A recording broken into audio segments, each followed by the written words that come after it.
আমি বারবার বলছি আমি প্লেনে বসে আছি, তোমরা বিরক্ত কইরো না, বুঝতে পারলা? ইটালির দিকে যাও, ইটালির দিকে। আমার প্রাইভেট প্লেন, শুধু আমি চলি এই প্লেনে।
দাদা ইব্রাহিম দৌড় দে।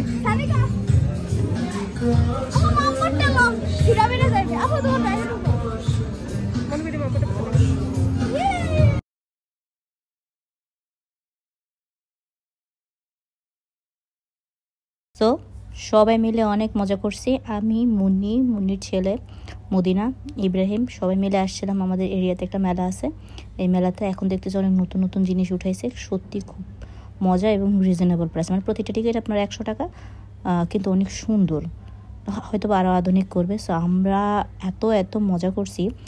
সবার লাস্টে হচ্ছে মেরে বলছিলাম যে ছিল, পরে জোর করে এটাতে উঠেছি।